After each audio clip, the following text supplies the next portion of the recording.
નમસ્કાર, હું છું ફાલ્ગુની પટેલ, એસપીજી મેમ્બર ગોતા.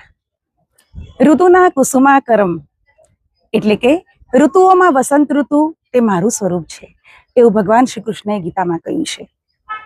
જેમ ઋતુઓમાં વસંત ઋતુનું મહત્વ છે એવી જ રીતે જીવનની વસંત એટલે યુવાની.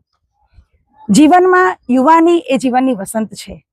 તો આવી યુવાનીના ઉંમરે પગ મૂકતી મારી પાટીદાર સમાજની દીકરીઓને મારે કહેવું છે કે ઉતાવળમાં જીવનનો કોઈ નિર્ણય ન લેતા, ક્ષણિક આકર્ષણ કે ક્ષણિક મોહ માયામાં ફસાઈને કોઈ નિર્ણય ન લેતા.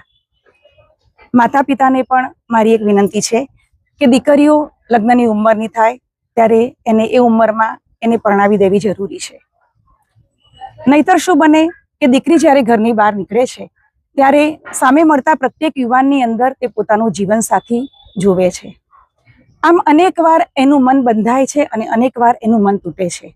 માટે જ માતા પિતાને વિનંતી કરું છું કે દીકરીઓને એક ચોક્કસ ઉંમરમાં પરણાવી દેવી જરૂરી છે અને તો જ આપણે એક સારા અને સમૃદ્ધ સમાજનું નિર્માણ કરી શકીશું.